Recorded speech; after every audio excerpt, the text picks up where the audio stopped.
No, we can see you fine. Sorry. Yeah. Hello, cloudy there in Iowa. No, it's quite bright right now. It's cloudy in your room. Maybe so. Trying to figure out how we can change that without, I mean, it wasn't, I don't know why it's not really bright. Maybe we.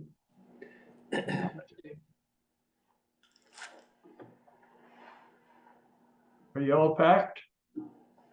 Almost. Getting close. When are you leaving again? Tomorrow. Tomorrow. Tomorrow for about 5 days in Nairobi before we go to the conference in Kabarak. I have a wonderful time. Are you flying for Thank Des you. Moines? We do fly from Des Moines to Chicago, to Frankfurt, and then to Nairobi. How long does that usually take? It's about 20 hours. The two big flights are about 6 and 8 hours flying, and an hour or so to get to Chicago. So I'd have to calculate how long that is. Nairobi's 8 hours ahead of us. Yeah, the flight that we took to and from Egypt was about 19 hours. Mm.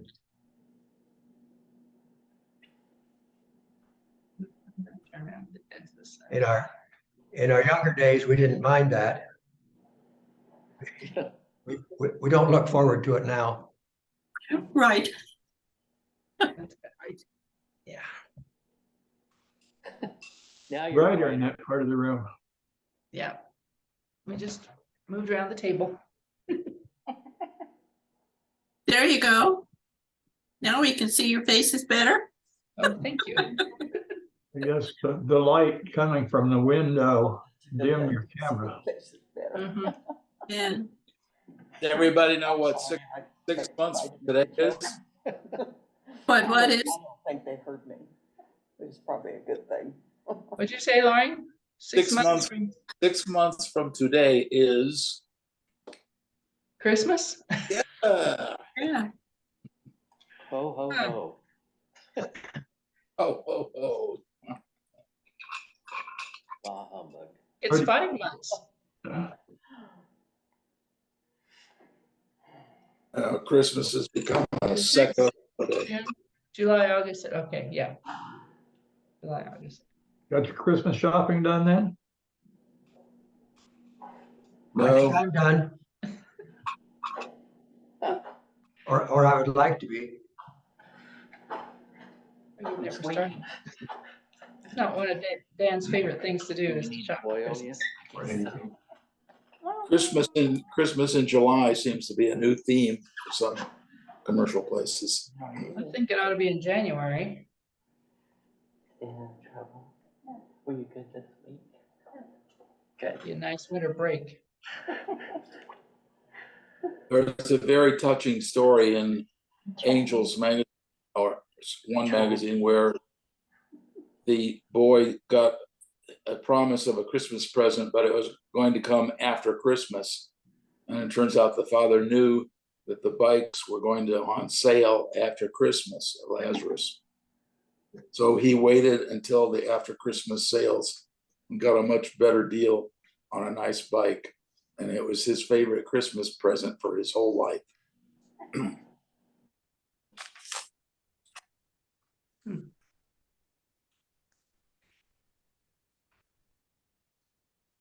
Just got a message on my phone that says, hello, this is Avon Menards contacting you regarding your order. We didn't order anything from Avon Menards. Is that a mistake or is it a, come on? Might be a scam. Yeah, I Damn. could swing by and pick it up for you.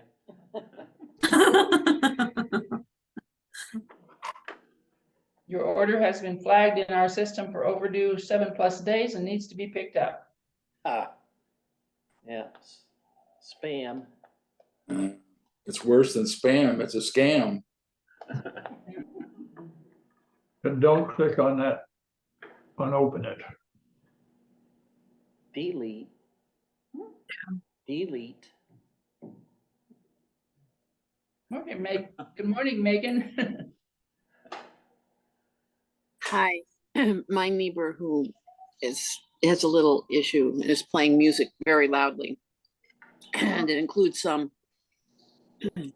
words that we would never say. So I'm going to be a little mute today. Okay.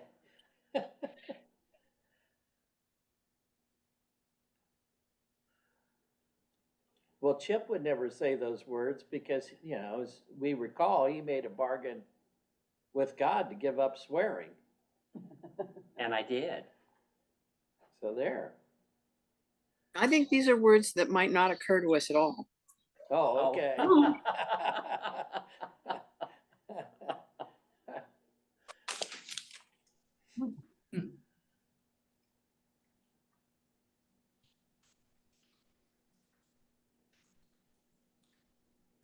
You still getting rain in Iowa?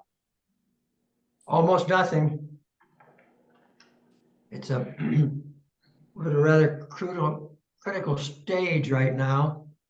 Corn's been rolling pretty bad the last couple, 3 days Mm.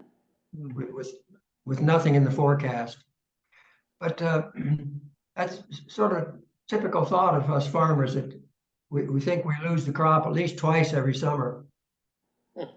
But we usually recover.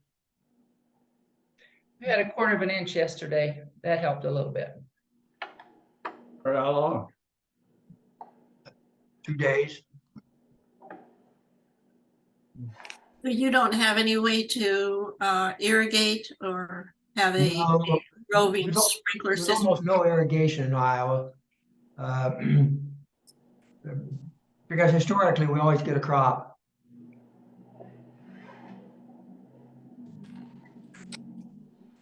The topsoil is so rich, it holds moisture better than lots of other places where they don't have such lovely black, rich soil. It's richer than Indiana soil. And deeper. Mhm. So is Illinois.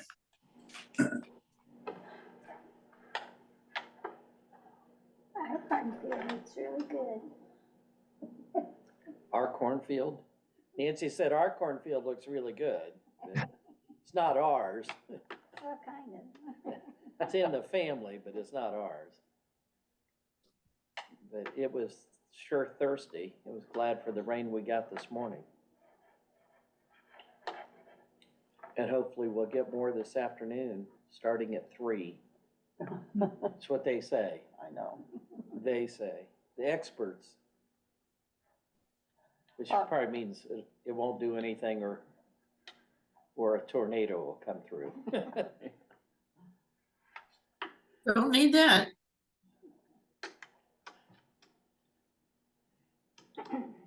Well, Brent, I'm going to a car show today. You are? I'm Canada show. He's got his 1929 Caddy that's very, very beautiful. Oh, nice. It's quite something. Yeah. I'll send you a picture. That'd be great. There was a Well, big that- tractor parade across, around here. What day was that? Tuesday this week. 300 antique tractors. Oh, Went that'd be fun. went by the road down south of us a little bit. Is that right? It didn't go quite across the house, but 300. We were expecting guests and they were delayed a little ways. Mm. What was the occasion? For the tractor deal, the radio station down in Des Moines does an annual tractor drive.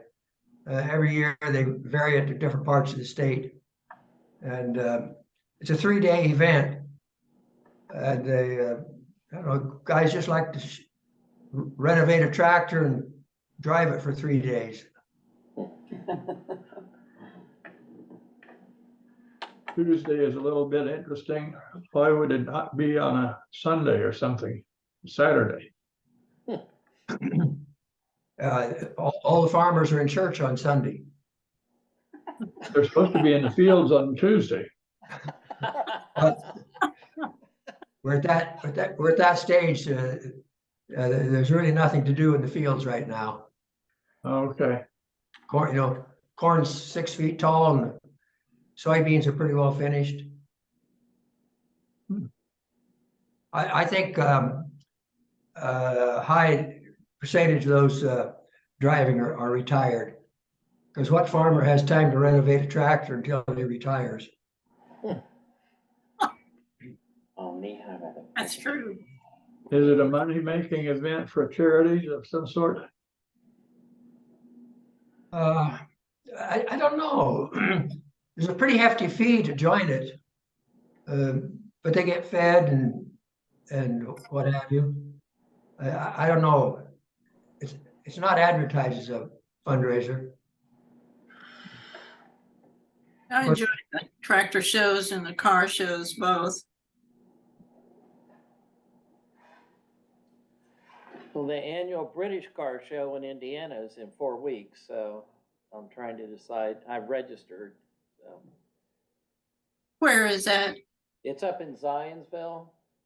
Okay. So there'll be about 200 cars there.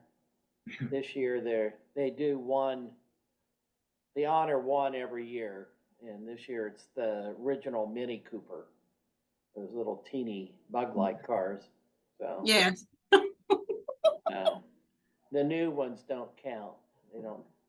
They let them show them, but they're in a corner.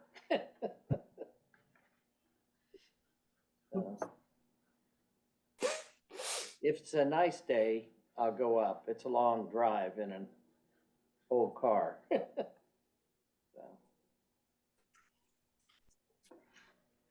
I'll have to see if Nancy feels up to going too. It's kind of a long day. Are Steve and Lynn out of town today? Lynn is preaching at Mooresville this morning, or doing something at Mooresville this morning. So that may be why the Heshelmans aren't here too.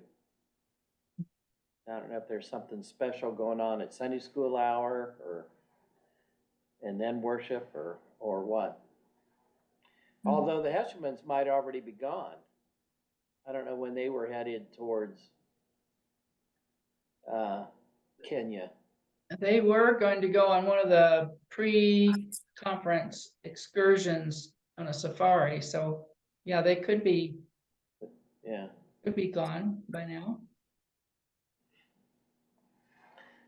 Well, Norma has an opening for us. Morning, Jonathan. Good morning.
Thank you, Norma.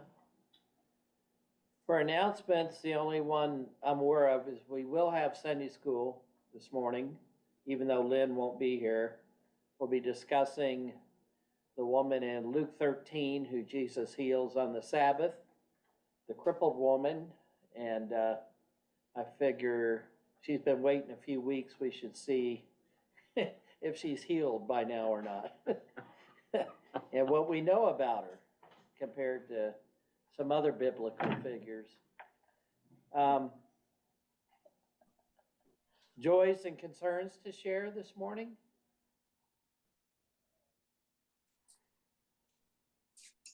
Yeah, the joy that Laura is out of the hospital, so she got home a couple days early.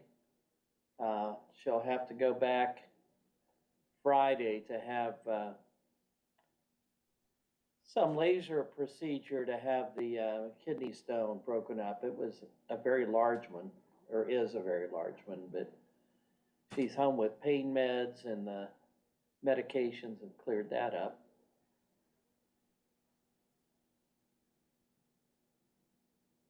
Well, Emma survived a very difficult week last week with each week at the camp that she is serving as a counselor has a different focus. These children come recommended by medical teams from IU Med, from the hospital. And so some of them have severe difficulties, some are a little less, but it's a camp to give the kids and their families a little break. But it was a very difficult week.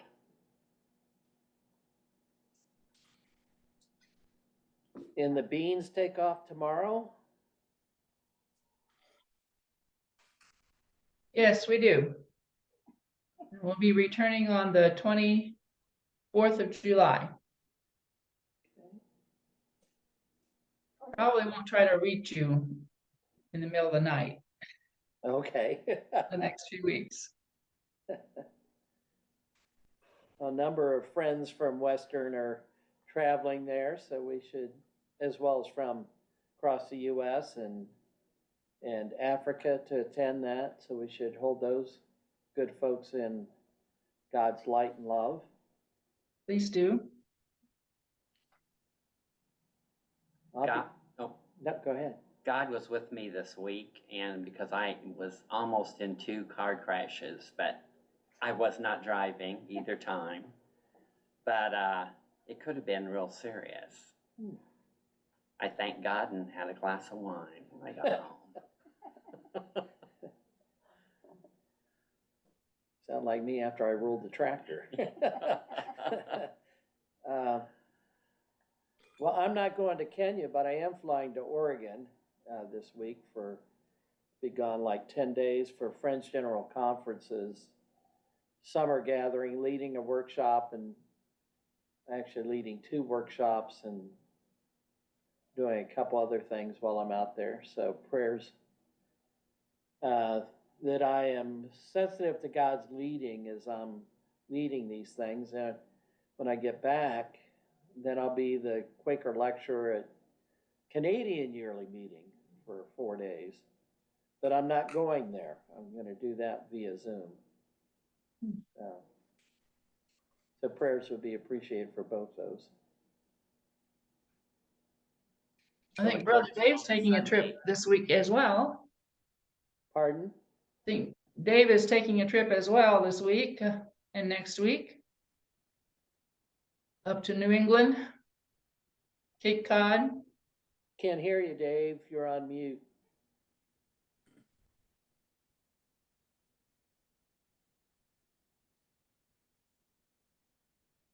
Well, we need Cape Cod and Nantucket. Cape Cod and Nantucket. Sounds great. So you won't be here Sunday, so that means Broadway show tunes. I won't be here 2 Sundays, so yeah. So I'm not even going to tune in because I don't want to know what's going on. Chip. So Let's hold all these in God's light and traveling mercies for everyone. And Sylvia is the worship leader, so she will lead and speak as she feels led.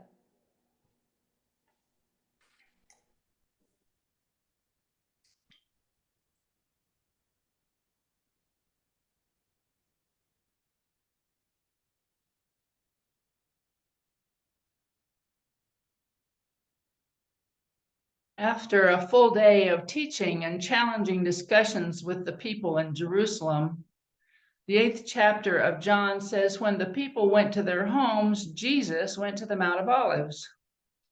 At dawn, he appeared again in the temple courts where all the people gathered around him, and he sat down to teach them. The teachers of the law and the Pharisees brought in a woman caught in adultery. They made her stand before the group and said to Jesus, "Teacher, this woman was caught in the act of adultery. In the law, Moses commanded us to stone such a woman. Now, what do you say?" They were using this question as a trap in order to have a basis for accusing him. But Jesus bent down and started to write on the ground with his finger. When they kept on questioning him, he straightened up and said to them, "If any one of you is without sin, let him be the first to throw a stone at her." Again, he stooped down and wrote on the ground. At this, those who heard began to go away one at a time, the older ones first, until only Jesus was left with the woman still standing there. Jesus straightened up and asked her, "Woman, where are they? Has no one condemned you?" "No one, sir," she said. "Then neither do I condemn you," Jesus declared. "Now go and leave your life of sin." In Luke 19, Jesus entered Jericho and was passing through. A man by the name of Zacchaeus was there. He was a chief tax collector and was wealthy. He wanted to see who Jesus was, but being a short man, he could not because of the crowd. So he ran ahead and climbed a sycamore fig tree to see him, since Jesus was coming that way. When Jesus reached that spot, he looked up and said to him, "Zacchaeus, come down immediately. I must stay at your house today." So he came down at once and welcomed him gladly. All the people saw this and began to mutter, "He has gone to be the guest of a sinner." But Zacchaeus stood up and said to the Lord, "Look, Lord, here and now I give half of my possessions to the poor, and if I have cheated anyone out of anything, I will pay back 4 times the amount." Jesus said to him, "Today salvation has come to this house, because this man too is the son of Abraham. For the Son of Man came to seek and to save what was lost." Well, perhaps you can tell today's message is about forgiveness.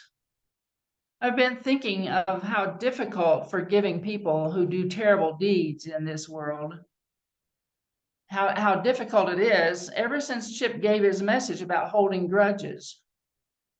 For me, it is hard not to hold grudges, especially when we are overtaken with ill feelings toward people who do major harm to others.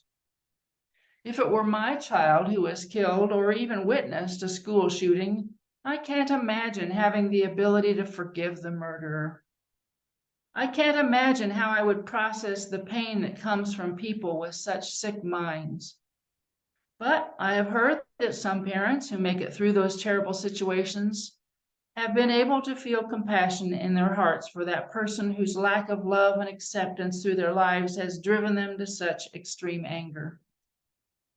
And I do believe that forgiveness does as much, if not more, good for the one who forgives as the one who is forgiven.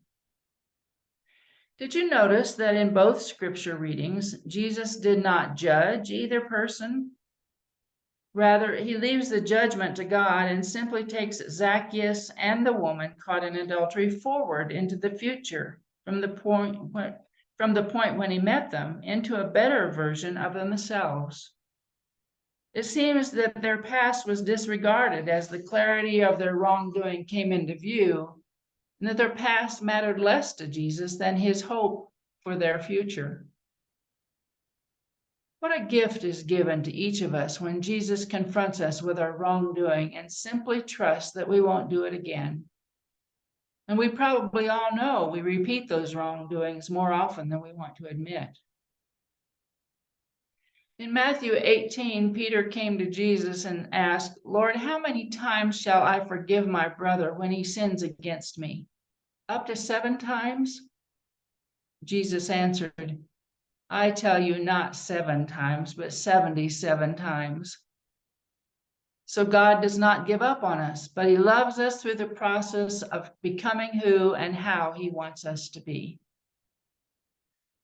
Bob Goff, you've heard me talk about Bob Goff often, suggests that forgiving oneself is where we need to begin a better life.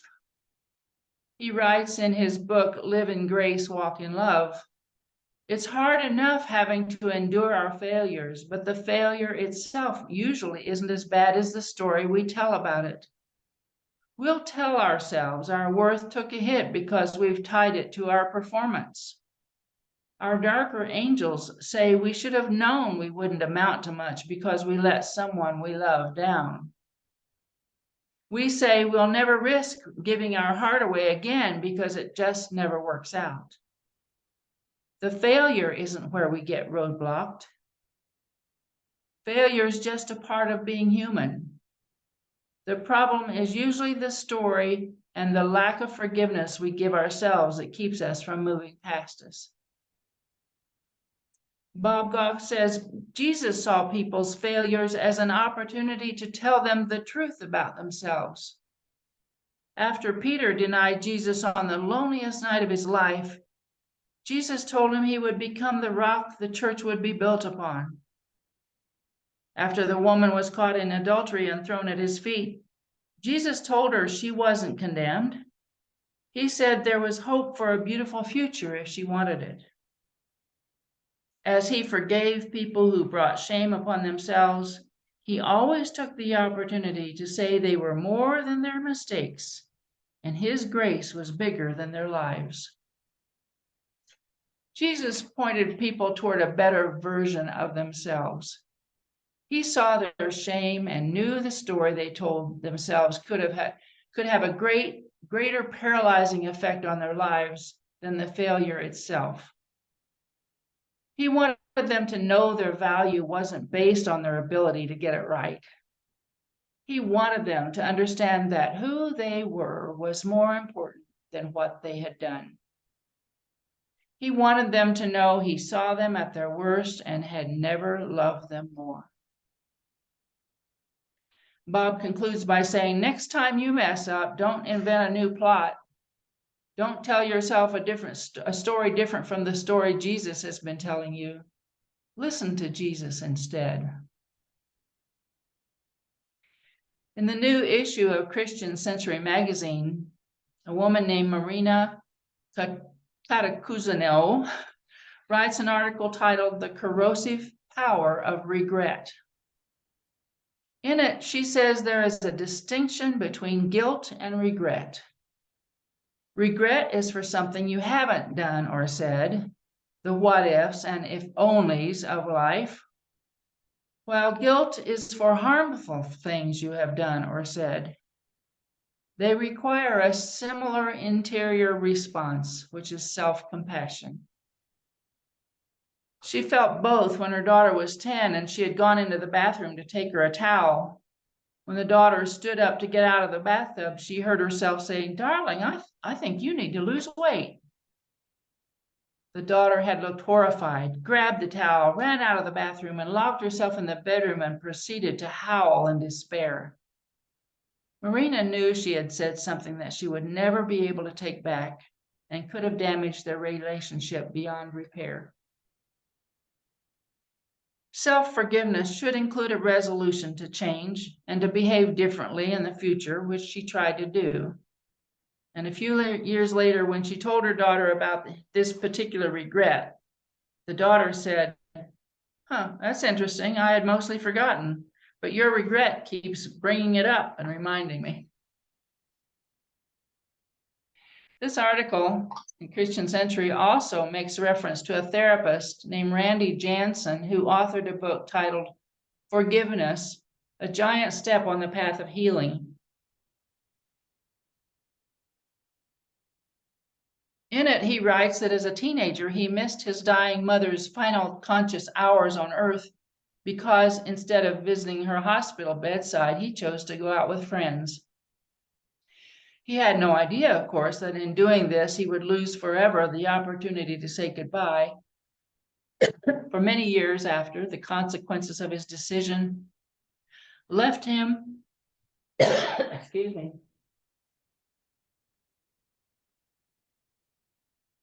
left him with a pervasive sense of both guilt and regret. Guilt for choosing to be with his friends and regret at missing the chance to say goodbye.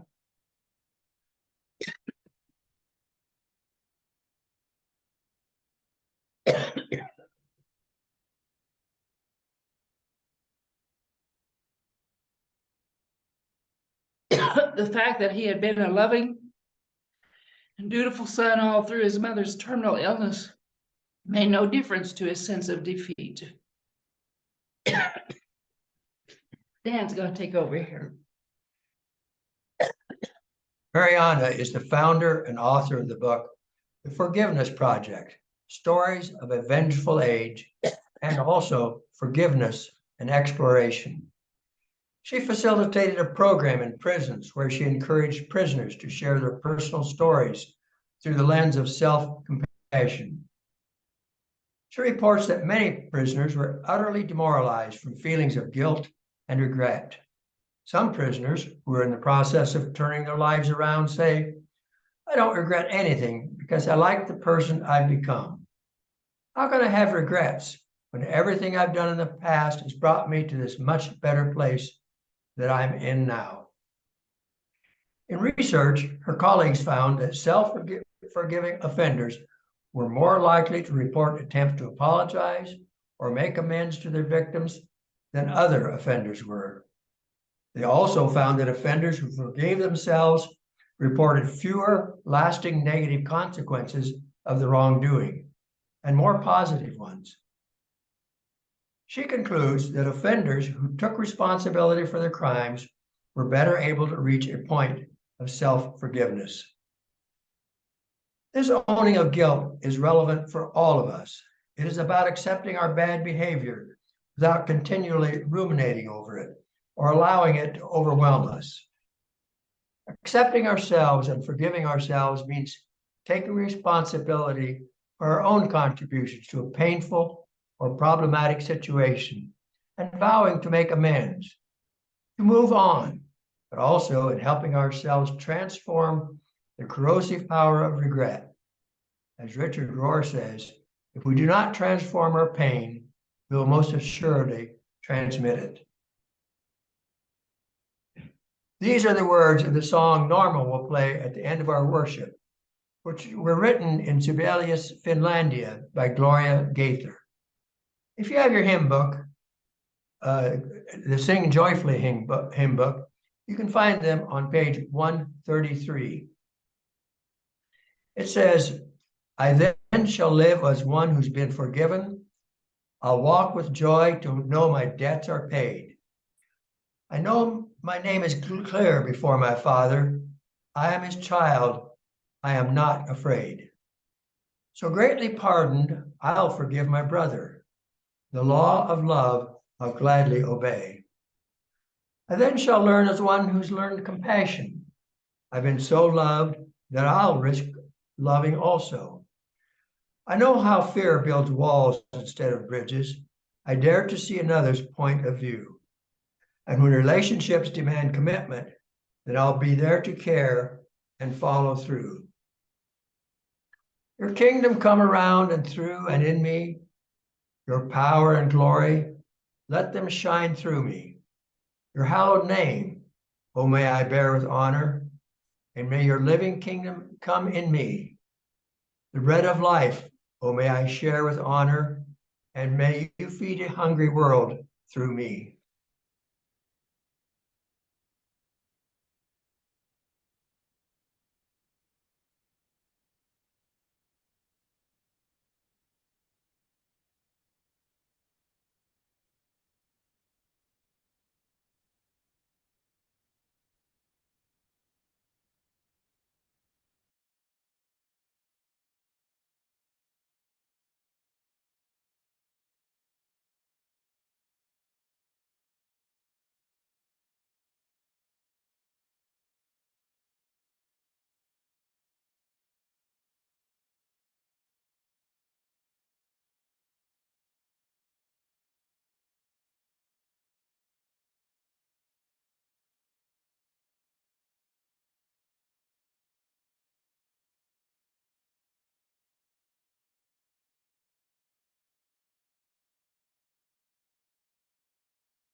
Well, thank you, Sylvia and Dan and Norma, for your offerings this morning. We'll now continue on with more unprogrammed worship for those who can stay. To those who need to leave us at this time, we bid you Godspeed in your travels and other obligations for the day, and hope to see you soon.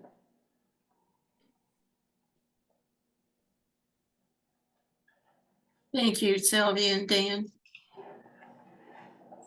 Have a wonderful trip.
If all hearts are clear, we'll close meeting for worship.